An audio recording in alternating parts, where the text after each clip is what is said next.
எனக்கு அருமையானவர்களே, லூக்கா 8:50 இயேசு சொல்லுகிறார், பயப்படாதே, விசுவாசம் உள்ளவனாயிரு, அப்பொழுது அவள் ரட்சிக்கப்படுவாள். எவ்வீரு இயேசுவின் இடத்துல வந்து கெஞ்சுகிறான், ஆண்டவரே, என் மகள் வியாதி படுக்கையில் இருக்கிறாள், அவளை குணமாக்க வாரும், என் வீட்டிற்கு வாரும் என்று அழைத்து கொண்டு போகிறான். இயேசுவும் உடனே அவன் வீட்டிற்கு போக புறப்பட்டார். போகிற வழியிலே கூட்டம் அவரை நெருக்கியது. அந்த நேரத்தில் தான் 12 வருஷம் பாடுள்ள ஒரு ஸ்திரீ அவருடைய வஸ்திரத்தை தொட்ட பொழுது சுகமானாள். இப்படி அநேகருக்கு ஆண்டவர் சுகம் கொடுத்திருக்கலாம். அதனாலே காலம் தாமதமாகி கொண்டே போனது. இப்படி அவர் போய்கொண்டிருக்கும் பொழுது லூக்கா 8:49 நாம் பார்க்கிறபடி ஜெபா ஆலய தலைவனுடைய வீட்டிலிருந்து ஒருவன் ஓடி வந்தான். எவ்வீரின் இடத்துல இப்படியாக சொன்னான், உம்முடைய குமாரத்தை மரித்து போனாள், போதகரை வருத்தப்படுத்த வேண்டாம் என்று. இப்படி சொல்லும் பொழுது எவ்வீரு இதை கேட்டானோ இல்லையோ, இயேசு அதை நன்றாக கவனித்து கேட்டார். ஆம் பிரியமானவர்களே, ஆண்டவர் நம் ஜெபத்தை கவனித்து கேட்கிறவராக இருக்கிறார். நம்மை கரிசனையோடு கவனிக்கிறவராக இருக்கிறார். நாம் சங்கீதம் 139:4 பார்க்கிறோம், நம் நாவில் சொல் பிறவாததற்கு முன்பதாகவே அதை ஆண்டவர் அறிந்திருக்கிறார் என்று. நாம் உட்கார்ந்திருக்கிறதை, நாம் எழுந்திருக்கிறதை, நாம் நடக்கிறதை ஆண்டவர் அறிந்திருக்கிறார். நம்முடைய வழிகளை எல்லாம் அவர் அறிந்திருக்கிறார். எவ்வீருவுக்கு நடக்க போவதெல்லாம் கர்த்தர் அறிந்திருந்தார்.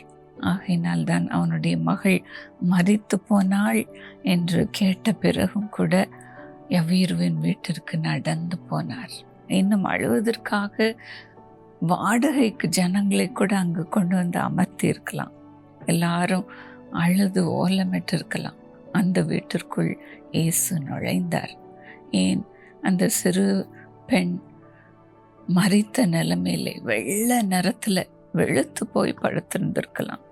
அதையெல்லாம் பார்த்த பிறகும் இயேசு அவள் படுக்கை அருகில் சென்று தலித்தாக்குமே என்று சொன்னார். அதற்கு அர்த்தம், சிறு பெண்ணே எழுந்திரு என்று. அவர் சொன்ன அதே நேரத்தில் பிள்ளை உயிரோடு எழும்பினாள். அவர்கள் அவளுடைய பெற்றோரை பார்த்து, இவளுக்கு சாப்பிட ஏதாகிலும் கொடுங்கள் என்று சொன்னார்.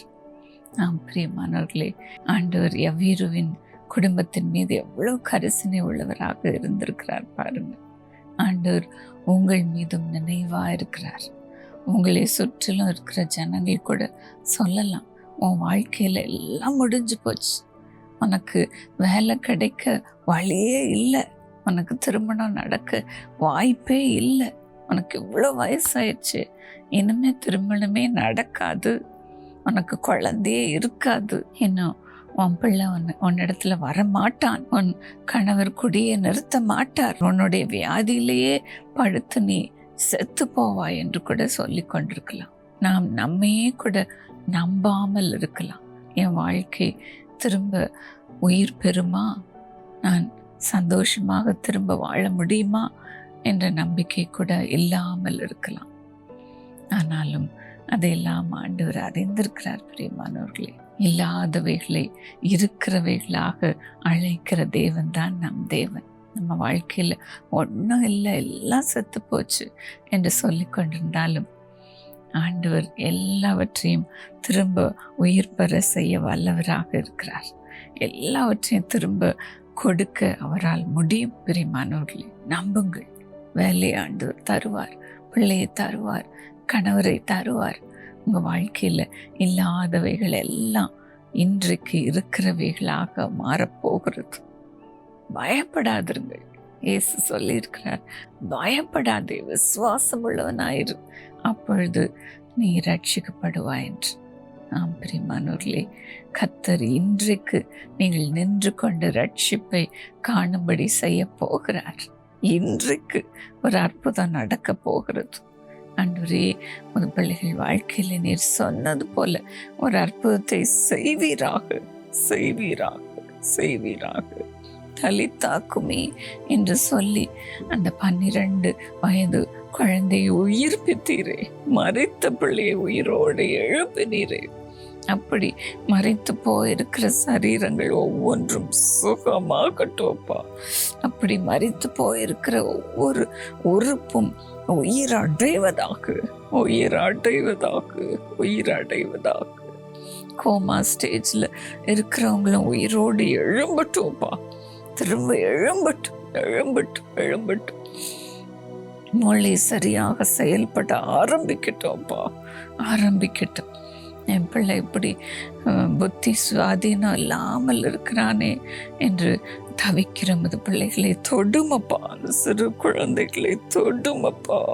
வாலிப பிள்ளைகளை தொடுவீராக. எல்லாம் மறந்து போகிறது, என் மூளை சரியாவே வேலை செய்யல என்று சொல்லுகிற இந்த நிலைமையில கூட இருக்கலாம்ப்பா.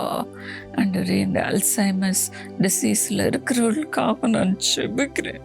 இந்த மறதி எடுத்து போடும்ப்பா. மூளை இப்பொழுது உயிர் பெறுவதாக, உயிர் பெறுவதாக. ஐயா, தொட்டு சுகமாக்கும், சுகமாக்கும். எல்லாம் மற்றவங்க தான் எனக்கு செய்ய வேண்டியதாக இருக்கிறது. என் சரீர உறுப்பெல்லாம் செத்து போய் கிடக்கிறது என்று சொல்லுகிற நிலைமையில் இருக்கிறவர்களையும் உயிர்ப்பியோப்பா, உயிர்ப்பியும், உயிர்ப்பியும். எழுந்து நடக்கட்டும், எழுந்து நடக்கட்டும். இயேசுவின் நாமத்தினாலே சுகமா இருக்கட்டும்ப்பா, சுகமா இருக்கட்டும். என் வீருவின் குழந்தை உயிர்ப்பித்த அதே இயேசு இன்றைக்கும் நீர் உயிரோடு இருக்கிறீர் என்பதை நிரூபியோப்பா, நிரூபியும். ஆண்டவரே, குருட்டு கண்கள் திறக்கப்படட்டும் அப்பா. வாழ்க்கையில செத்து போன நிலைமையில் இருக்கிற எல்லாம் உயிர் அடையட்டும்ப்பா, அடையட்டும். வேலையை தாரும், கணவரை தாரும் சுவாமி. ஆண்டவரே, குழந்தையை தாரோப்பா, குழந்தையை தாரும். செத்து போயிருக்கிற கற்பங்கள் ஒவ்வொன்றும் சுகமடைவதாக, சுகமடைவதாக. ஐயா, வரவிருக்கிற எல்லா ஆசீர்வாதம் வரட்டும். தடை செய்யப்பட்டிருக்கிற எல்லா ஆசீர்வாதங்களும் திரும்ப கொடுக்கப்படட்டும்ப்பா, கொடுக்கப்படட்டும். குடும்பங்கள் கட்டப்படுவதாக. என் குடும்பம் உடைந்து அவ்வளவுதான் போச்சு என்று சொல்லுகிற மது பிள்ளைகளுடைய குடும்பங்கள் இப்பொழுது கட்டப்படுவதாக, உடைய கரத்தினால் கட்டப்படுவதாக. ப்ளீடிங்ல இருக்கிற மது பிள்ளைகளையும் சுகமாக்கும்ப்பா, சுகமாக்கும். வயிற்று வலிகளை சுகமாக்கும், வயிற்று பிரச்சனைகளை சுகமாக்குவீராக. இப்பொழுது அவர்கள் சுகமா இருக்கட்டும் சுவாமி. இன்றைக்கு இன்றைக்கு ஒரு ரட்சிப்பை அவர்கள் பார்க்கட்டும்ப்பா, பார்க்கட்டும். பயப்படாமல் உம்மை நம்புகிற மது பிள்ளைகளுக்கு ஒரு அற்புதம் நடக்கட்டும், அற்புதம் நடக்கட்டும். ஐயா, அவர்கள் வீட்டிற்குள்ளே வாரும், அவர்கள் இருக்கிற இடங்களுக்குள்ளே வருவீராக. என் வீரவின் வீட்டிற்கு நீர் போனீரே, அப்படி நீர் கடந்து வருவீராக. மது பிள்ளைகளுக்கு சுகத்தை கொண்டு வருவீராக. இயேசுவின் நாமத்தில் ஆமென்.